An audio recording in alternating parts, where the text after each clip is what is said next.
অভিনয় দিয়ে কত কী না করেছেন এই ভদ্রলোক। তার অভিনয়ে মানুষ হেসেছে, কেঁদেছে এবং বিস্মিত হয়েছে। অনেকেই অবাক হয়ে দেখেছেন তার অভিনয় ক্ষমতা কতটা প্রবল, কতটা বিস্ময়কর। অভিনয় সম্পর্কে মোটামুটি ধারণা রাখা কিংবা একজন সত্যিকারের চলচ্চিত্র এবং নাট্যপাগল দর্শকদের কাছে তার চাইতে প্রিয় অভিনেতা খুব কমই আছেন। কে তিনি? বুঝতে পারছেন না? তিনি আমাদের তুমুল জনপ্রিয় কিংবদন্তি অভিনেতা প্রয়াত হুমায়ুন ফরিদী, যার স্মৃতিচারণে এখনও অনেক ভক্তের শরীরে কাঁপুনি ধরে। কোনোভাবেই মেনে নিতে পারেন না তার চলে যাওয়াকে। ১৯৬৫ সালে মাত্র ১৩ বছর বয়সে একবার তিনি বাবার বেতন থেকে ১০ টাকা চুরি করেছিলেন। সেই টাকার কথা তাকে জিজ্ঞাসা করা হলে এমন একটা ভাব নেন যেন টাকা চুরি করার প্রশ্নই আসে না। এই মিথ্যে ভাব নেওয়ার পরেই হুমায়ুন ফরিদী নিজের অভিনয় প্রতিভা সম্পর্কে সেদিনই বুঝতে পেরেছিলেন, আর সেখান থেকে তার পথ চলা শুরু।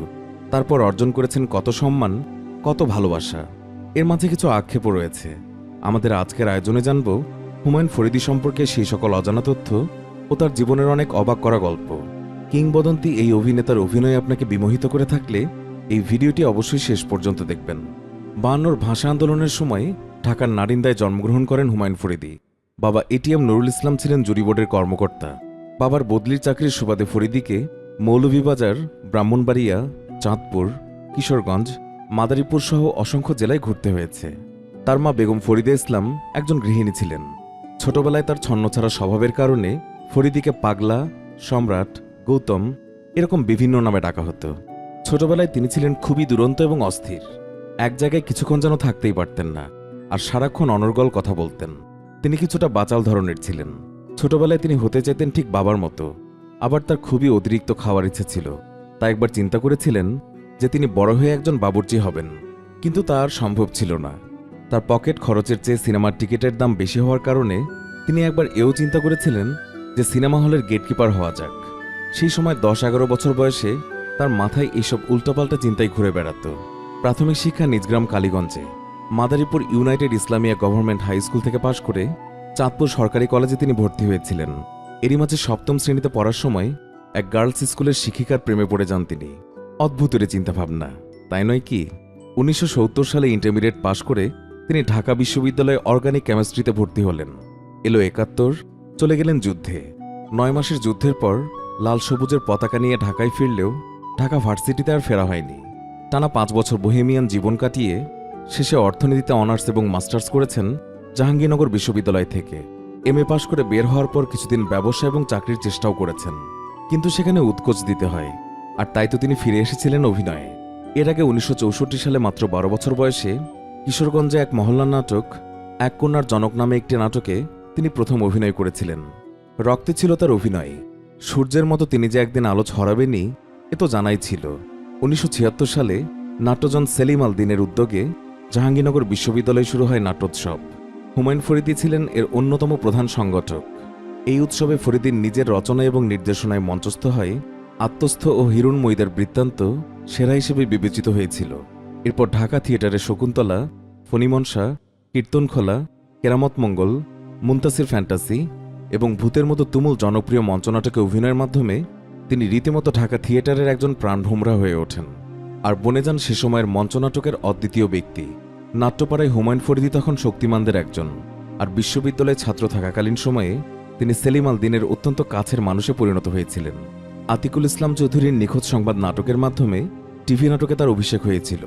তবে ১৯৮৩ সালে সেলিম আল দিনের রচনা এবং নাসিরুদ্দিন ইউসুফ বাচ্চুর পরিচালনায় সেই সময়কার তুঙ্গস্পর্শী জনপ্রিয় প্যাকেজ নাটক ভাঙনের শব্দশুনি নাটকে টুপিদারিওয়ালা গ্রামের মিচকা শয়তান সিরাজ তালুকদারের যে চারিত্রিক রূপ তিনি দিয়েছিলেন, আর সেই নাটকে তার সেই অমোঘ ডায়ালগ, আরে আমি তো পানি কিনি পানি, দুধ দিয়া খাইবা না খালি খাইবা বাজান, সেই নাটকে ফরিদীর সেই ডায়ালগটি সে সময় মানুষের মুখে মুখে রটে বেড়াত। এরপর একে একে করেছেন হঠাৎ একদিন, দূরবীন দিয়ে দেখুন, কোথাও কেউ নেই, বকুলপুর কত দূর, ভবের হাট, এরকম আরও অসংখ্য অগণিত তুমুল জনপ্রিয় টিভি নাটক। বাঙালির মধ্যবিত্ত সামাজিক জীবনধারাকে তিনি আনন্দে ভরে তুলে দিয়েছিলেন তার মন ছুঁয়ে যাওয়া অভিনয়ের মাধ্যমে। ফরিদীর নাটক মানে বিটিভির সাদাকালো পর্দায় পুরো বাঙালির চোখ আটকে যাওয়া। তিনি কখনোই হতাশ করতেন না। এত প্রাণবন্ত এবং এত জীবন্ত যেন আমাদের চারপাশের মানুষগুলোই জীবন্ত হয়ে যেত হুমায়ুন ফরিদীর বিস্ময়কর অভিনয়ে। বিখ্যাত সংসপ্তক নাটকে হুমায়ুন ফরিদীর কানকাটা রমজান চরিত্রের অভিনয় যারা দেখেছেন তারা ফরিদীকে স্থান দিয়েছেন একেবারে হৃদয়ের মাঝখানে। ১৯৯০-এর দশকে তিনি সিনেমার রূপলী জগতে পা রেখেছিলেন। 90-এর গোড়া থেকেই হুমায়ুন ফরিদীর বড় পর্দার জীবন শুরু হয়েছিল। বাণিজ্যিক এবং বিকল্পধারা মিলিয়ে প্রায় 250টি ছবিতে তিনি অভিনয় করেছিলেন। নেগেটিভ কিংবা পজিটিভ, অর্থাৎ নায়ক এবং খলনায়ক দুই চরিত্রতেই তিনি ছিলেন অত্যন্ত সাবলীল। এক কথায় যাকে বলে ভার্সেটাইল। একসময় মানুষ আর নায়ককে নয়, বরং একজন ভিলেনকে দেখতেই হলে যেতেন। আর সেই অপ্রতিদ্বন্দ্বী খলনায়ক হলেন হুমায়ুন ফরিদী। প্রায় 1.5 দশক ধরে তিনি দর্শকদেরকে প্রায় চুম্বকের মতো সিনেমা হলে আটকে রেখেছিলেন। 2003 সালের পর সিনেমা প্রায় ছেড়ে দিলে দর্শকও হল বিমুখ হতে শুরু করে। তার অভিনীত শেষ সিনেমা এক কাপ চা 2014 সালে মুক্তি পায়। নাটকে অসামান্য অবদানের স্বীকৃতি মেলে জাহাঙ্গীরনগর বিশ্ববিদ্যালয়ের সম্মাননা। আর 2004 সালে মাতৃত্ব সিনেমাতে সেরা অভিনেতা হিসেবে পেয়েছিলেন জাতীয় চলচ্চিত্র পুরস্কার। ঢাকা বিশ্ববিদ্যালয়ের নাট্যকলা বিভাগে তিনি কিছুদিন অতিথি শিক্ষক হিসেবেও পাঠদান করেছিলেন। হুমায়ুন ফরিদী ছিলেন একজন ভোজন রসিক। তিনি খেতে খুবই পছন্দ করতেন। তিনি মনে করতেন যে পৃথিবীর বেশিরভাগ সৃষ্টিশীল মানুষই মূলত খাদ্যরসিক। খেলাধুলাও খুব পছন্দ করতেন তিনি, আর ক্রিকেট ছিল তার সবচেয়ে প্রিয় খেলা। বিশ্ববিদ্যালয়ে পড়াকালীন সময় ক্রিকেট খেলেছেন, সে সময় নিয়মিত। সচিন টেন্ডুলকার ছিল তার প্রিয় ব্যাটসম্যান, আর বাংলাদেশের বাইরে প্রিয় দল ছিল শ্রীলঙ্কা। জাহাঙ্গীরনগর বিশ্ববিদ্যালয়ে অতিথি পাখির শিকার বন্ধ হয়েছিল হুমায়ুন ফরিদীর হাত ধরেই। বাঁচো এবং বাঁচতে দাও, প্রায় এই ধরনের একটা ফিলোসফিক্যাল কথা বলতেন হুমায়ুন ফরিদী। সহ অভিনেতাদের কাছে তার দরাজ দিলের কথা শুনতে পাওয়া যায়। নাট্যাঙ্গনে নাকি একটি কথা প্রচলিত ছিল, যদি টাকা লাগে তবে হুমায়ুন ফরিদীর কাছ থেকে ধার নাও, কারণ সেই ধার নেওয়া টাকার তোমাকে কখনোই ফেরত দিতে হবে না। কাউকে টাকা ধার দিলে তা নাকি বেমালুম ভুলে যেতেন তিনি, তাই কোনোদিনও আর টাকা ফেরতও চাইতেন না। একবার সেটে নাকি চঞ্চল চৌধুরীকে দুপুরের খাবারে ভর্তা দিয়ে খেতে দেখেছিলেন। চঞ্চলের ভর্তা পছন্দের কথা শুনে একদিন বাসায় নানা রকমের ভর্তা বানিয়ে তাকে তিনি দাওয়াত করেছিলেন। চঞ্চল তখন পাবনাতে। রাত 2টায় তিনি ঢাকা ফিরলে ওই রাতেই নাকি ফরিদীর বাসায় যেতে হয়েছিল চঞ্চলকে সেদিন দাওয়াত রক্ষা করতে। গিয়ে দেখেন প্রায় 50 রকমের ভর্তা সামনে নিয়ে বসে আছেন হুমায়ুন ফরিদী। আরেকবার নাকি হুতাপাড়া থেকে সুবর্ণার জরুরি ফোন পেয়ে রাত 2টার পর ঢাকায় রওনা হন। হঠাৎ তার মনে পড়ে যায় প্রোডাকশন বয় ইসমাইলকে কোনো টিপস দেওয়া হয়নি। প্রচণ্ড বৃষ্টির মধ্যে বহুদূর এসে নিজে আবারও গাড়ি চালিয়ে তিনি সেটে ফিরে গিয়েছিলেন। ওই রাতেই ইসমাইলকে কিছু টিপস দিয়ে আবারও তিনি ঢাকায় ফিরে গিয়েছিলেন। এরকম আরও অনেক গল্প রয়েছে যা কিনা তার বিশাল হৃদয়েরই প্রমাণ দেয়। স্বাধীনতার পর সহপাঠীর বোন নাজমুল আরা বেগম মিনুর গলায় বেলি ফুলের মালা দিয়ে তিনি বিয়ে করেছিলেন। মিনু তাকে বোহেমিয়ান জীবন থেকে সংসারের সাজানো সজ্জা পেতে দিয়েছিলেন যেন হুমায়ুন ফরিদী একটু সংসারী হন। তবে তিনি ধরে রাখতে পারেননি, আর তা টেকেও নি।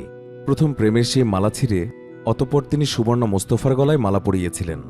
না ফেরার দেশে পাড়ি জমানোর বছর 4 আগে সেই বন্ধনও একসময় ভেঙে যায়।